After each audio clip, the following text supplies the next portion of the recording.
Okay, so then we have the last important group of diuretics, that is the potassium sparing diuretics। और अब हम इसके adverse effects भी देखते हैं। तो पहला तो एडवर्स इफेक्ट इटसेल्फ समझ में आने वाला है कि अगर ये पोटेशियम स्पेरिंग डाययूरेटिक्स हैं तो दीज विल कॉज हाइपरकलेमिया।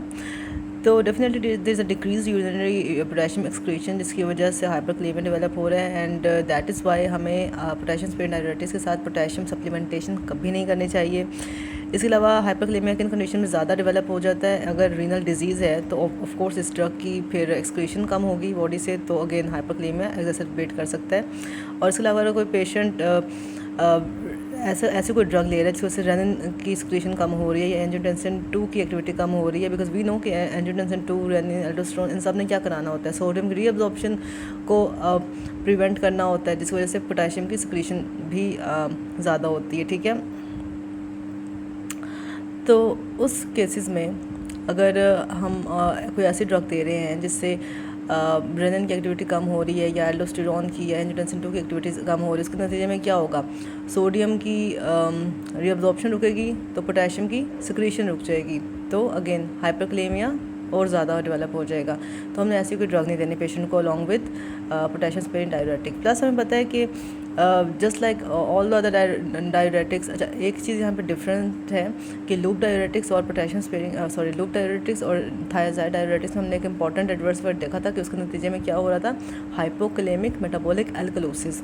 जबकि हमने कार्बोनिक एनहाइड्रेज इनहिबिटर्स में देखा था कि क्या डेवलप हो रहा था, hyperchloremic metabolic acidosis. So the same hyperchloremic metabolic acidosis इसमें भी डेवलप हो रहा है। तो फर्स्ट और लास्ट का सेम मेटाबॉलिक डिफेक्ट है और सेकंड और थर्ड का सेम, हम इस तरह से उसको याद कर सकते हैं। खैर, अब वो एसिडोसिस डेवलप हो क्यों रहा है, क्योंकि वी नो कि the potassium secretion is coupled with hydrogen ion secretion. तो अगर पोटेशियम सिक्रीशन नहीं होगी तो हाइड्रोजन आयन सिक्रीशन नहीं होगी, क्या डेवलप होगा, एसिडोसिस। ठीक है, देन हम ये कहते हैं कि potassium sparing diuretics are steroids in nature and some of them have an activity on progesterone and androgen receptors, जिस वजह से हमें एक एडवर्स इफेक्ट मिलता है जिसमें गायनेकोमेस्टिया है, इम्पोटेंसिया, बीपीएच है, और ये मोस्ट एसोसिएटेड होते हैं with spironolactone.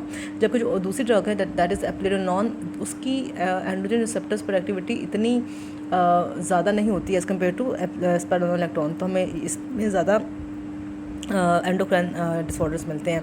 Then acute renal failure हो सकता है जो कि मोस्टली एसोसिएटेड है with triamterene and indomethacin. Indomethacin एक एनसेड है, तो अगर एंडोमेथासिन के साथ हम ट्रायम्पटेरिन दे रहे हैं पोटेशियम स्पेरिंग डाययूरेटिक, तो उस केसेस में एक्यूट रीनल फेलियर होने के चांस ज़्यादा होते हैं as compare to other drugs of this class.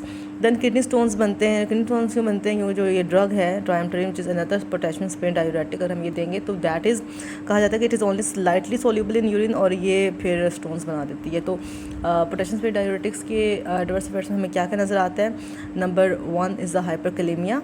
ठीक है, number 2 is the hyperchloremic metabolic acidosis just like CA inhibitors, then gynaecomastia due to their steroid nature.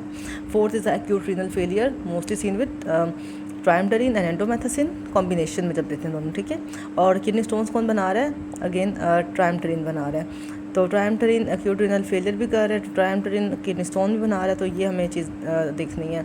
Just like हमने loop diuretic में देखा था कि फ्रोसमाइड ज़्यादा वो शो कर रहा था एडवर्स इफेक्ट्स, तो ये हमने देखना है कि कौन उस क्लास की कौन सी ड्रग ज़्यादा एडवर्स इफेक्ट्स शो कर रही है।